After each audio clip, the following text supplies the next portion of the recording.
Orar. Deus Santo, nós te agradecemos pelo privilégio de poder te adorar nessa noite. Te agradecemos pela tua igreja que se reúne aqui para louvar o teu nome. Obrigado, Senhor, pela vida de cada um dos irmãos e irmãs que já estão aqui presentes. Que o Senhor, nesse momento, possa falar aos nossos corações através da tua palavra. Que teu Espírito nos dirija nessa noite para que possamos compreender a tua boa e perfeita vontade. Que a tua palavra, Senhor Deus, encontre lugar nas nossas vidas, nos nossos corações, que possamos meditar, Senhor Deus, naquilo que o teu Espírito quer falar conosco nessa noite. Essa é a nossa oração no nome de Jesus. Amém. Você pode se assentar. Queria dar boas-vindas a todos que estão aqui, especialmente aqueles que estão nos visitando. Aqueles que estão aqui na Igreja do Redentor pela primeira vez, nós temos um presente para você. Então, antes de ir embora, passe ali no balcão de conexão, que nós temos um presente para você, a forma da gente demonstrar a nossa alegria, a nossa gratidão com a tua presença conosco aqui nessa noite. Queria também dizer que ontem foi uma tarde muito especial. Nós tivemos o nosso retorno aos estudos para a família. Recebemos o pastor Igor Miguel aqui, falando sobre um tema muito relevante. E aqueles que não vieram só tem uma coisa a dizer: você perdeu, tá? Nós filmamos, mas nós perdemos uma parte que para mim foi tão boa quanto a palestra, que foi o painel. Então você, mesmo que você assista depois, você não vai ter acesso a tudo que a gente pôde aprender ontem aqui no final da tarde e início da noite. Que isso sirva de encorajamento para que você não falte das outras vezes, tá bom? Eu queria te convidar a deixar a sua Bíblia aberta no capítulo 21 do livro de Gênesis. Nós vamos retomar, na verdade, a nossa série de mensagens Promessa e Realidade. O Evangelho através da vida de Abraão. Hoje nós vamos dar sequência à série, já estamos caminhando aí para a parte final da série, né? Esse mês de abril vai ser o último mês da série. Em maio nós iniciaremos uma nova série de mensagens, onde nos últimos meses nós temos refletido nesses capítulos, a partir do final do capítulo 11 de Gênesis, a história de Abraão e como a sua história aponta para o Evangelho de Jesus. E antes da gente ler o texto, eu convido você a imaginar um casal idoso, mas bem idoso, já com sinais na pele da idade, não mais o mesmo vigor físico, cabelos brancos, mas ao mesmo tempo segurando um neném recém-nascido em seus braços. E esse casal olha, sorri, mas não é um sorriso qualquer, mas o sorriso da graça. O riso do impossível acontecendo. Porque aquele bebezinho nos seus braços não é o seu netinho ou bisneto, mas o seu filho, o cumprimento da promessa. Por isso o riso nesse casal de idosos é o riso que brota quando Deus cumpre aquilo que ninguém mais poderia cumprir, como trazer à luz um bebê através da vida de um casal idoso. E o cumprimento dessa promessa que nós vamos ver hoje tem um nome. O nome desse menino é Isaac, que literalmente significa riso. E esse capítulo nós vamos aprender que nem todo riso ele é igual. Existe o riso da fé, que é o riso daquele que reconhece a fidelidade de Deus. Mas existe também o riso do escárnio, o riso cínico, de quem observa a obra de Deus e responde com desprezo. É como quando alguém ouve o evangelho e diz: vocês acreditam ainda? Vocês ainda continuam acreditando nessa mensagem ultrapassada? E a vida cristã, a caminhada cristã, ela é repleta desses risos. Do riso do escárnio e o riso da graça. Quando Deus nos surpreende com a sua bondade, muitos riem de alegria, mas há sempre outros que riem de incredulidade. O nascimento de Isaac revela que a promessa de Deus ela é verdadeira, mas também revela quem de fato crê nessa promessa. E a minha pergunta para você aqui hoje é a seguinte: qual é o seu riso? Quando você vê a fidelidade de Deus nas Escrituras Sagradas, quando você vê a fidelidade de Deus através da vida da igreja, quando você vê a fidelidade de Deus na sua própria história, qual é o seu riso? O riso da graça? O riso daquele que reconhece a mão de Deus? Ou o riso do escárnio, que tenta disfarçar um coração incrédulo e muitas vezes um riso acompanhado de uma piada maldosa, de um comentário maldoso, debochado? Afinal de contas, nós vivemos em uma cultura onde a zombaria, onde zombar se transformou em virtude. Isso é irônico, não é? Zomba-se da fé, zomba-se da igreja, zomba-se até da ideia de um Deus que cumpre promessas. E eu não estou fazendo aqui uma crítica ao humor, até porque eu adoro humor.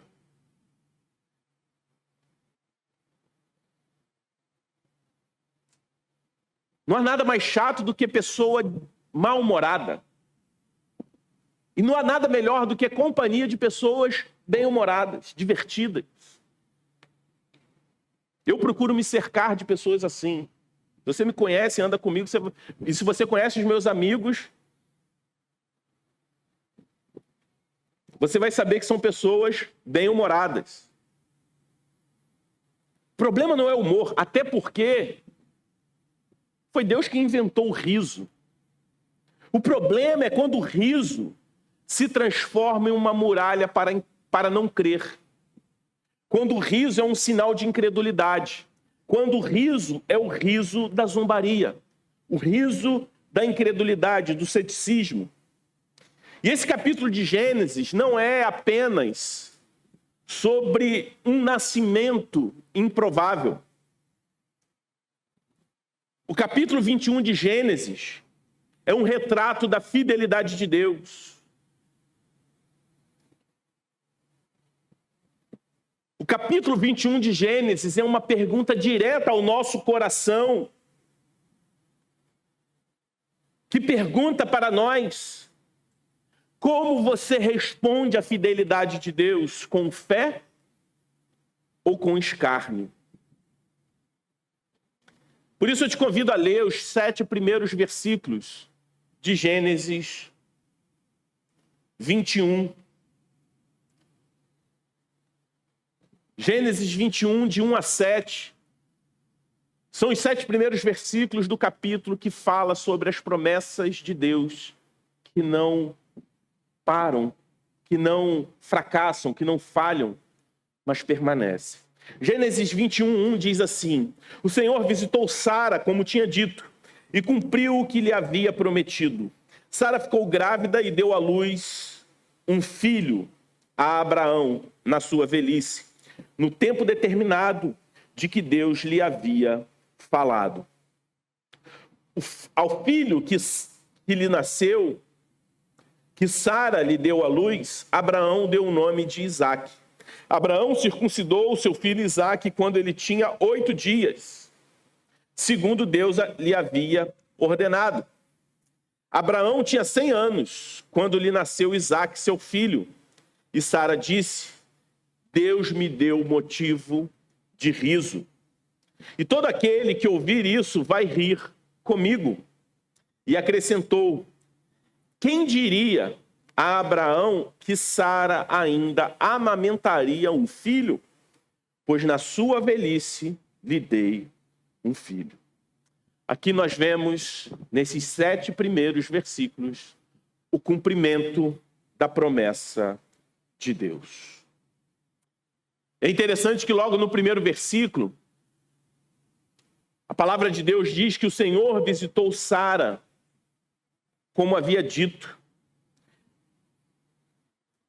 E ao visitar Sara, o Senhor fez a ela o que havia prometido. Você consegue perceber a repetição? É como se o autor do texto dissesse para nós: olha, se você não entendeu da primeira vez que eu fui fiel, aqui vai mais uma prova da minha fidelidade. Deus cumpre aquilo que ele promete. Gênesis 21 é como se Deus estivesse esfregando a graça na nossa incredulidade. Isaque nasce após 25 anos de espera. 25 anos, um quarto de século. Uma vida inteira, uma geração. Sara estava com o relógio biológico parado já há décadas. O que acontece aqui é o relato de algo impossível, humanamente impossível. Mas a impossibilidade humana desse fato não indica que esse fato não aconteceu, não, pelo contrário. É uma verdade. O cumprimento de um milagre. Isso é verdade porque a promessa não estava pendurada ao útero de Sara, mas sim no caráter de Deus. O cumprimento daquela promessa não dependia do útero de uma idosa, mas da fidelidade de Deus, do poder de Deus. E aqui nós vemos o nascimento de Isaque, que não era simplesmente um bebê fofinho em uma família idosa. Isaque aqui representa um memorial vivo da fidelidade de Deus. Ao mesmo tempo que Isaque é uma tipologia do próprio Cristo. Pense nisso. Isaque nasce de um ventre milagroso. Jesus nasceu de uma virgem. Isaque foi o filho prometido, esperado por anos. Jesus é o filho prometido desde Gênesis 3,15. Isaque trouxe alegria a Abraão e Sara. Jesus é aquele que traz a verdadeira alegria ao mundo.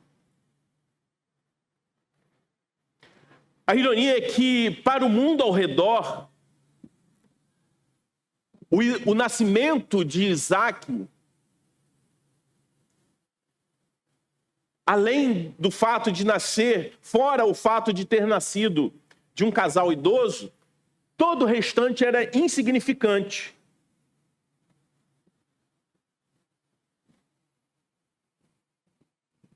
Mas para aqueles que creem, o nascimento de Isaque é o riso da graça, o início do cumprimento da bênção prometida ao mundo inteiro que se estende até nós. Nesses 7 primeiros versículos, o que vemos aqui é que Deus não está pedindo para você entender o cronograma dele. Deus não está aqui pedindo para você entender o cronograma de como ele agiu e por que ele agiu nesse tempo.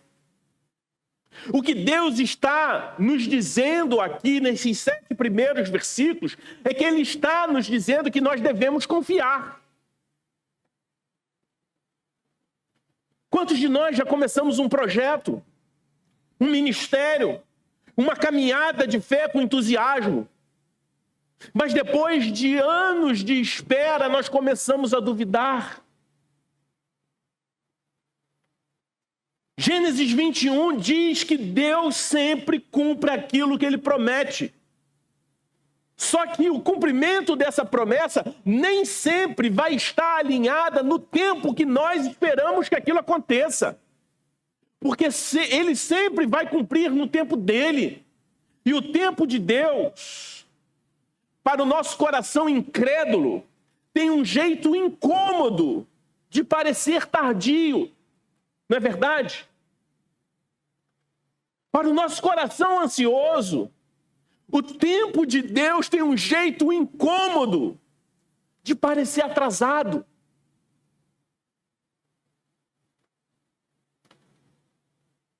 Só que mesmo parecendo tardio, o tempo de Deus chega, o Senhor chega no tempo.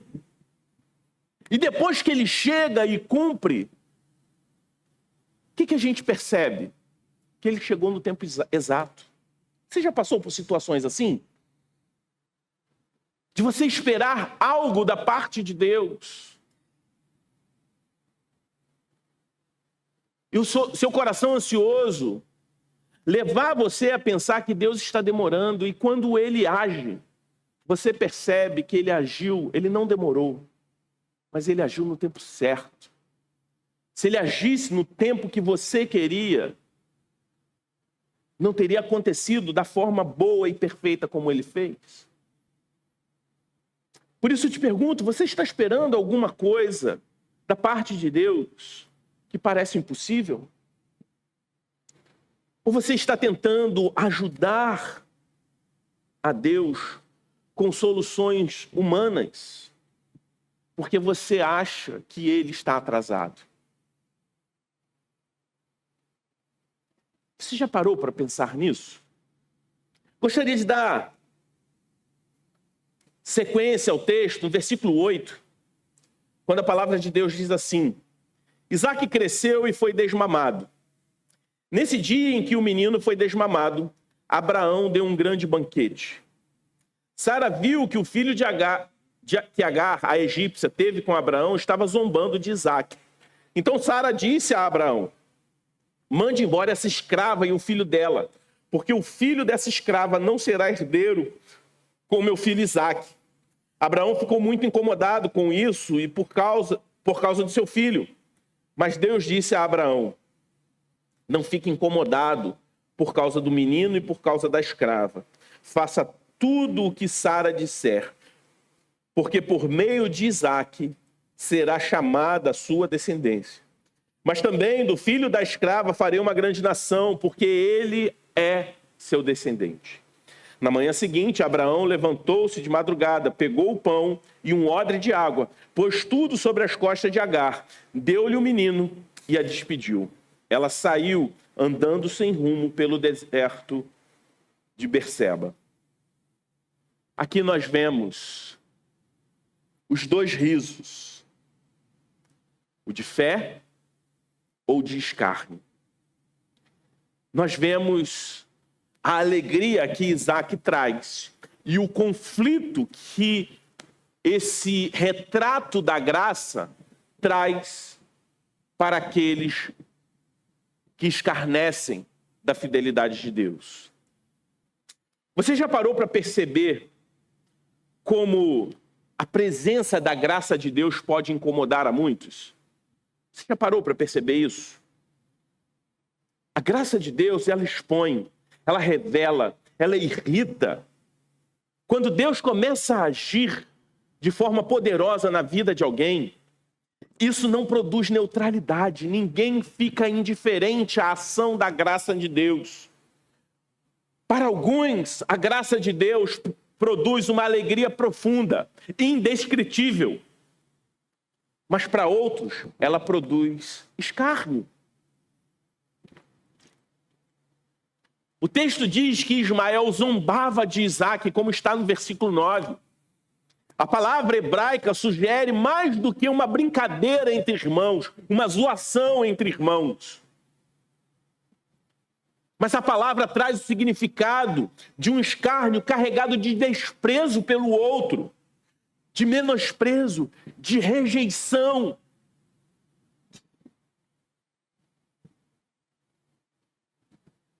Por isso nós vemos em Ismael o riso do cinismo.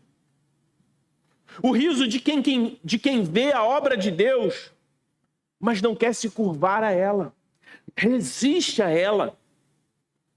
Ismael, aquele que é o filho nascido através do esforço humano, está zombando do filho nascido da promessa.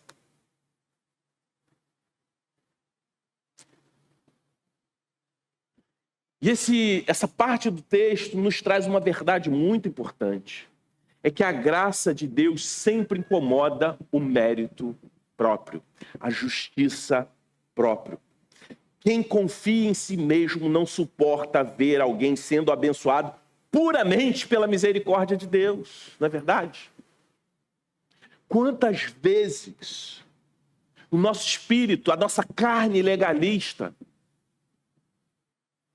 julga indignos da comunhão dos santos, aqueles que nós julgamos piores do que nós, aqueles que antes de serem alcançados pelo riso da graça, tinham uma vida completamente aversa àquilo que nós entendemos como o que é justo, o que é santo. Quantas vezes nós nos sentimos incomodados com a ideia de salvação por pessoas que pecam diferente de nós? Porque todos nós pecamos. Somos salvos e transformados pela graça de Deus. Todos nós fomos redimidos. A mentalidade moralista, legalista, baseada na justiça própria, tende a pensar que o mundo é dividido por bons e maus. Enquanto a mentalidade centrada no Evangelho nos ensina que o mundo é dividido por redimidos e não redimidos. Quem confia em si mesmo não suporta ver alguém sendo abençoado puramente pela misericórdia de Deus. Isaac não fez nada para nascer. Ele apenas foi gerado pela promessa. Isso é insuportável para o espírito religioso. E por isso Sara age com firmeza.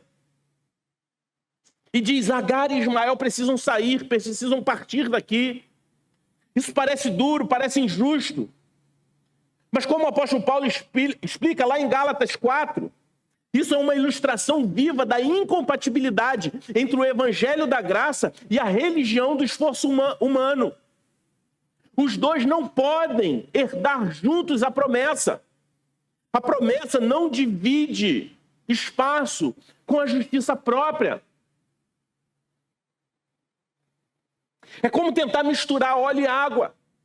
Você pode agitar o quanto quiser, pode tentar disfarçar a divisão com boas intenções, mas no fim elas sempre se separam. Graça e justiça própria é como óleo e água. A graça e o mérito próprio são elementos incompatíveis.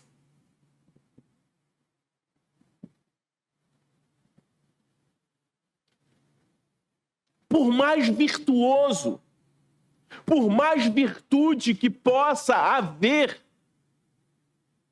nesse esforço, se for movido por justiça própria, é completamente incompatível com a graça de Deus. Será que nós estamos tentando conviver com a graça e com a justiça própria ao mesmo tempo?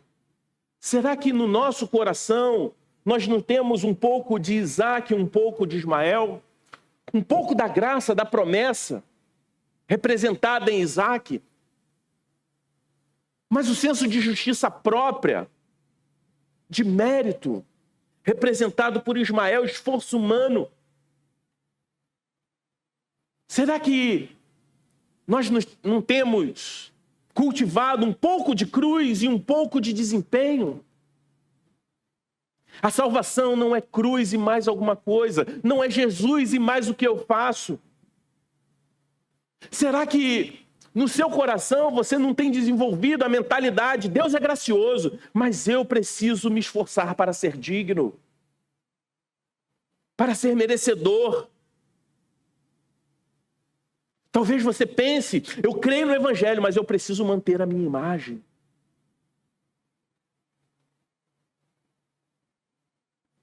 Isso não é fé, isso é negociação. E a graça não se negocia. Ela expulsa o mérito com gentileza e firmeza ao mesmo tempo. Você tem espaço na sua vida para o riso de Ismael? Você já percebeu quantas vezes o cinismo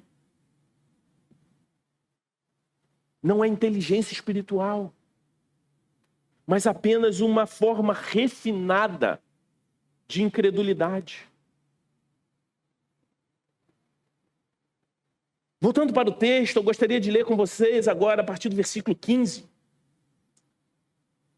Quando a palavra de Deus diz assim: quando acabou a água que havia no odre, Agar colocou o menino debaixo de um dos arbustos e, afastando-se, foi sentar-se em frente, à distância de um tiro de arco, porque dizia: assim não verei o menino morrer. E sentando-se em frente dele, levantou a voz e chorou. Deus, porém, ouviu a voz do menino, e do céu o anjo de Deus chamou Agar e lhe disse: o que é que você tem, Agar? Não tenha medo, porque Deus ouviu a voz do menino, aí onde ele está. Ponha-se em pé, levante o menino e segure-o pela mão, porque eu farei dele um grande povo. Então Deus lhe abriu os olhos, e ela viu um poço de água. E indo até o poço, encheu o odre de água e deu de beber o menino. Deus estava com o menino, que cresceu, morou no deserto e se tornou flecheiro. Ele morava no deserto de Parã, e a mãe dele o casou com uma mulher da terra do Egito. Nesse bloco de versículos nós vemos o Deus que cuida até dos rejeitados.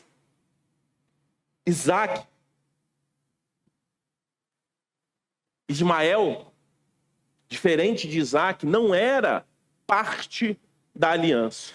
A cena agora muda. Agar e Ismael estão no deserto. Ismael foi expulsa da casa de Abraão, juntamente com a sua mãe, e estão no deserto. O odre está seco. A esperança evapora com o sol. Eles não têm água. E Agar se afasta do seu filho porque não quer vê-lo morrer. É uma imagem terrível. Uma imagem crua, humana. Uma mãe que se senta e chora. Um filho que sofre em silêncio. Mas o texto diz que Deus ouviu a voz do menino. Isso está escrito no versículo 17, como nós lemos. Repare, não foi o grito de socorro da mãe. Foi o choro silencioso de um filho rejeitado. Esse é o escândalo da graça. Deus ouve quem ninguém está ouvindo. Deus vê até mesmo aqueles que foram postos para fora. Você percebe o contraste com o que aconteceu antes? Ismael zomba da promessa e Deus cuida dele. Ismael escarnece da fidelidade de Deus. E Deus cuida dele. Porque mesmo fora da aliança, Deus é misericordioso com os caídos. Existe uma expressão que nós falamos na teologia chamada graça comum. É Deus compartilhando bondade, amor, justiça, sabedoria, até com os descrentes. Porque se Deus não fizesse isso, o mundo já teria acabado há muito tempo. Nós convivemos com a realidade do pecado, ao mesmo tempo nós convivemos com crentes e descrentes tendo ações boas. Deus dando sabedoria a homens e mulheres a desenvolver medicações, tratamentos para o bem da humanidade. Crentes e descrentes agindo com bondade. Isso é a doutrina da providência de Deus. Apesar dele estar fora da aliança, apesar de Ismael não ser parte da sua promessa, Deus ainda age de providência sobre a vida dele. Quantas vezes nós vemos Deus agindo com bondade, até mesmo com aqueles que não fazem parte do povo da aliança? O que nós vemos aqui é como se Deus estivesse se inclinando do céu para ouvir um sussurro talvez abafado de uma criança que foi jogada à margem da história, de um filho que foi jogado à margem da história. Aquele que não fazia parte do plano da promessa, mas foi incluído no plano da providência. E é por isso que quando nós, como igreja, temos ações de misericórdia, ela não se restringe apenas àqueles que fazem parte do povo da aliança, do povo de Deus.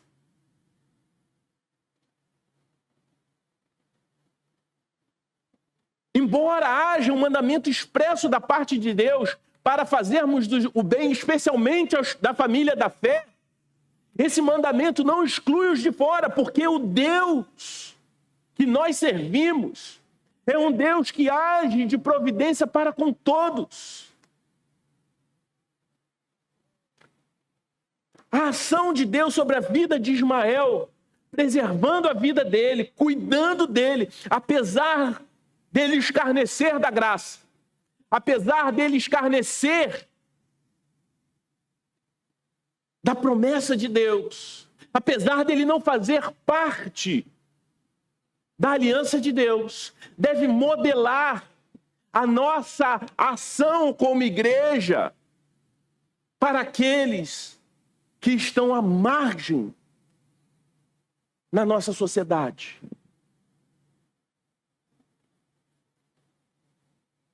Esse episódio na vida de Ismael também nos ensina sobre aqueles momentos que talvez você tenha se sentido nesse lugar, no deserto, rejeitado, sem recursos, achando que tudo acabou.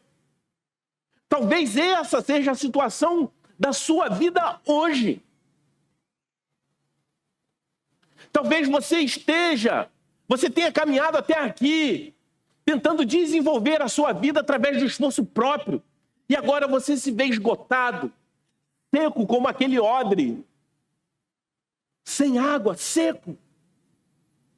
Mas a boa notícia é, Deus ainda ouve você.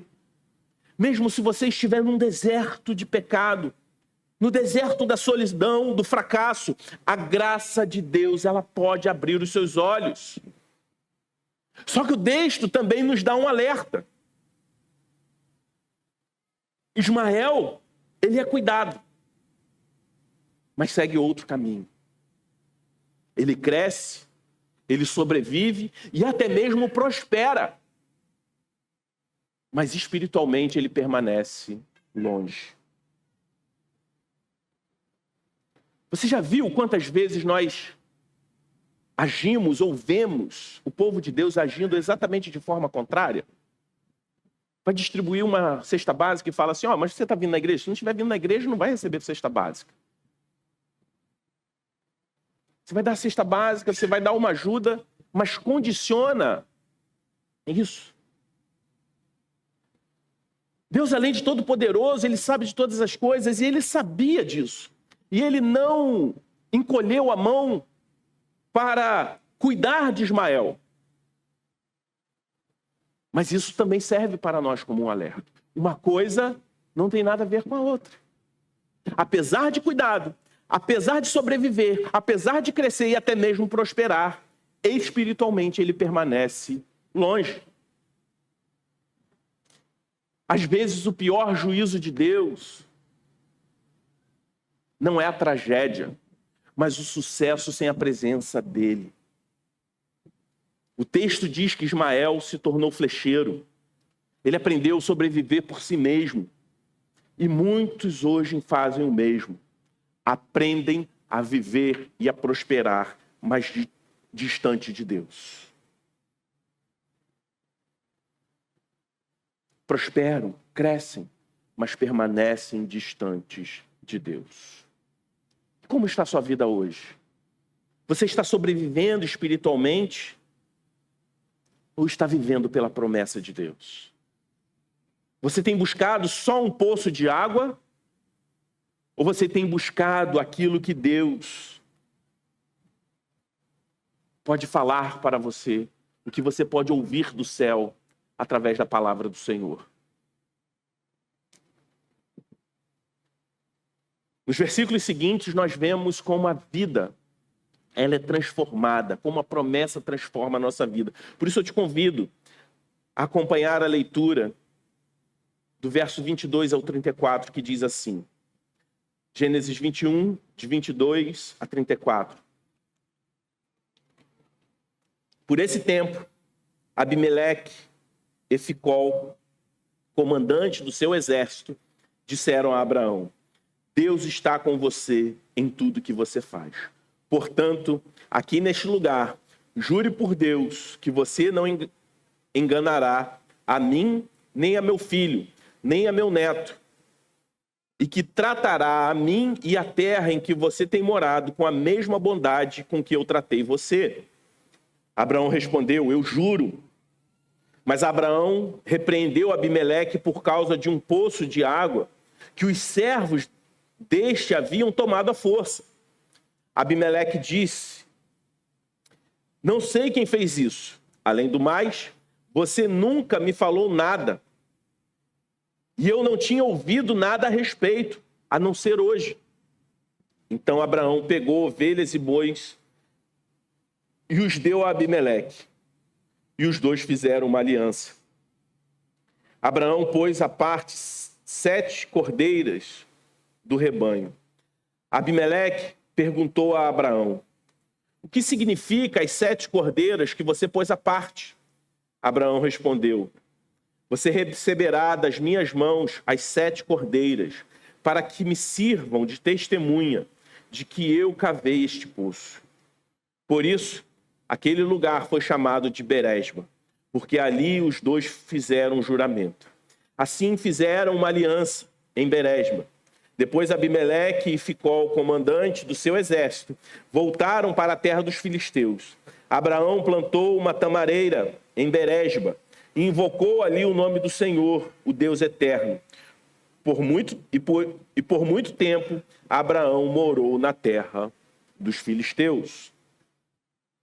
Depois do riso da promessa, do conflito com Ismael e do cuidado de Deus com Agar, somos surpreendidos por uma cena inesperada. Abraão está firmando um tratado de paz com Abimeleque. Você lembra do capítulo anterior? O episódio entre Abraão e Abimeleque, o conflito que houve entre eles, pode parecer apenas uma nota diplomática entre um acordo de paz entre duas pessoas que outrora tiveram um conflito. Mas teologicamente é uma janela para nós vermos o impacto prático da nossa fé no nosso cotidiano, de como a promessa de Deus transforma a nossa vida pública. Abimeleque reconhece que Deus está com Abraão em tudo que ele faz, como nós vemos no versículo 22. E isso é impressionante. O mesmo Abraão que antes mentiu sobre Sara e causou um escândalo no palácio de Abimeleque, agora ele é visto como um homem abençoado, um homem confiável, um homem respeitável. E o que mudou?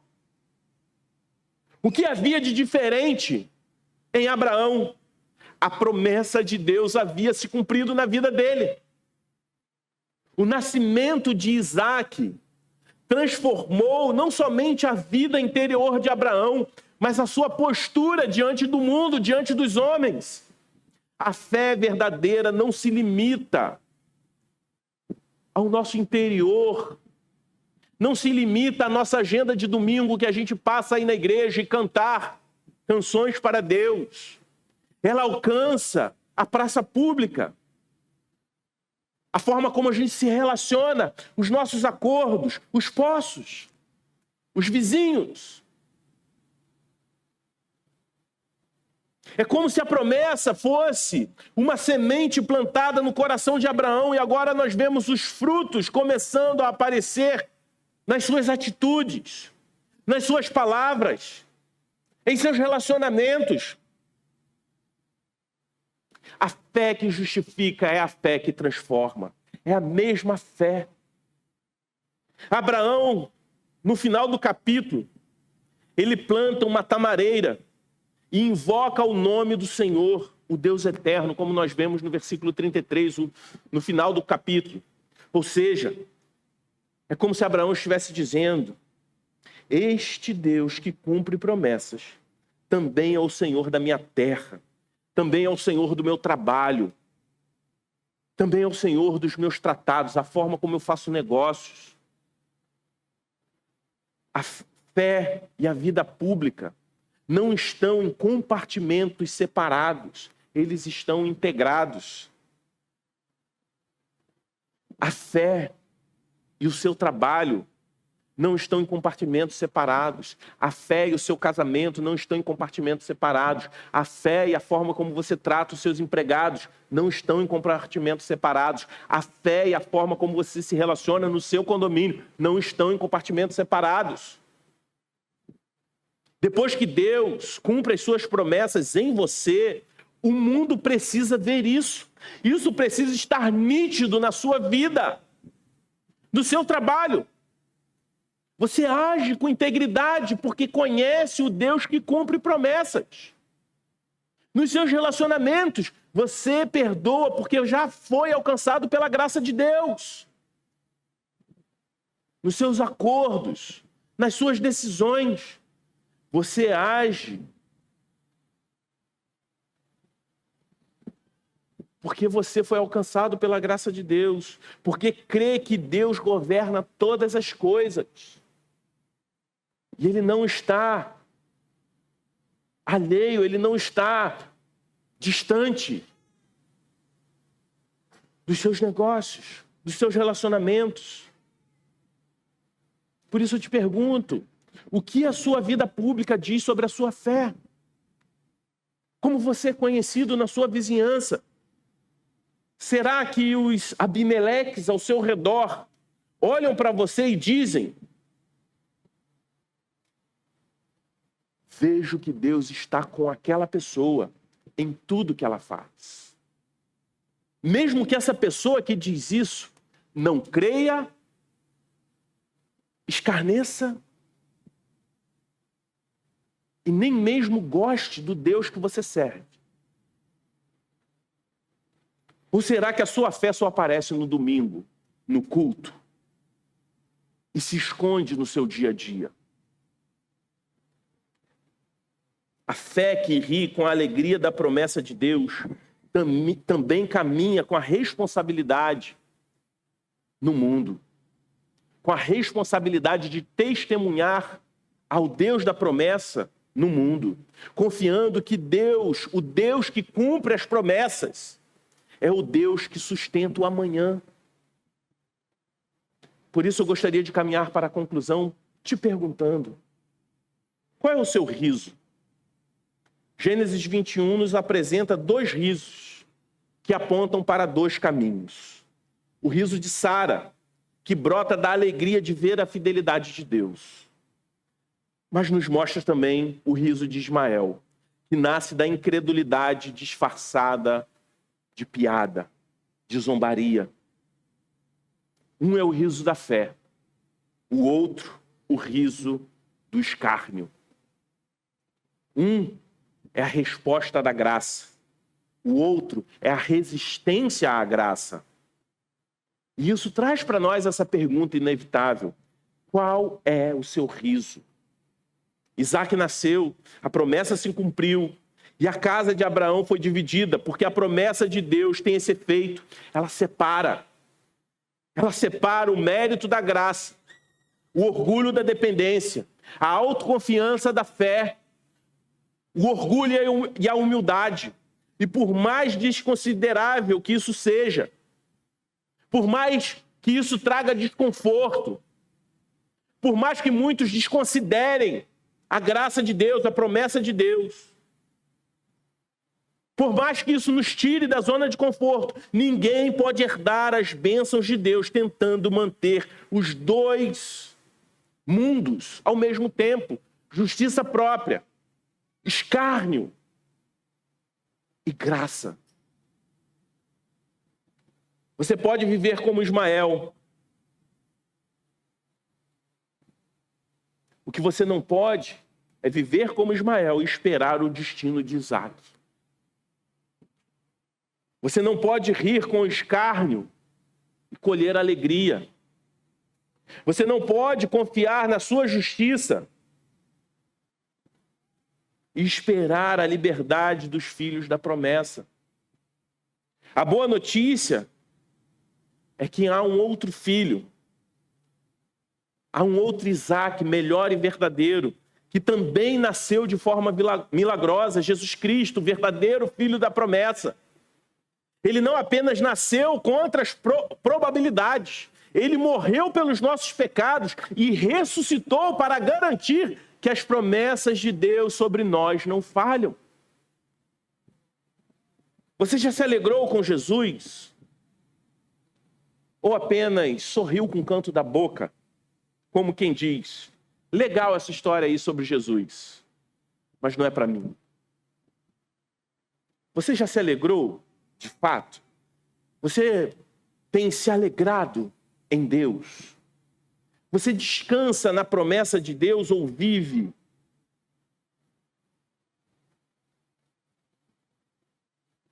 pela justiça própria, como se fossem cintos suspensórios na sua vida, tentando garantir que nada dê errado, como se Deus precisasse da sua ajuda para cumprir aquilo que Ele prometeu? A cruz, ao mesmo tempo que ela te humilha, ela te liberta. Você se ofende com a ideia de que não pode fazer nada para merecer, ou você se alegra porque tudo já foi feito por você? Diante do cumprimento da promessa, qual é a sua reação? Quando você olha para a cruz, você se ofende com a ideia de que você não pode fazer nada para merecer a graça de Deus? Ou olhar para a cruz, você se alegra que tudo já foi feito por você? A fé verdadeira é como soltar um colete salva-vida no meio do mar.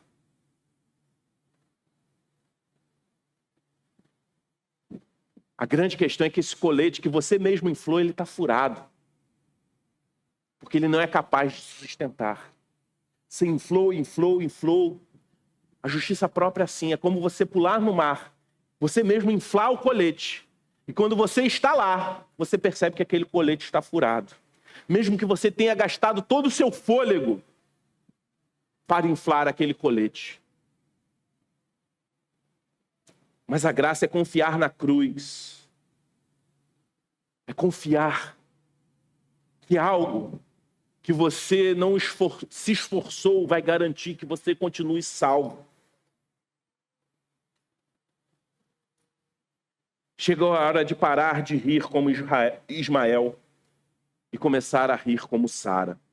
Chegou a hora de descansar, não nos seus méritos, mas nas promessas de que Deus as cumpriu em Jesus Cristo. As promessas de Deus se cumpriram em Jesus.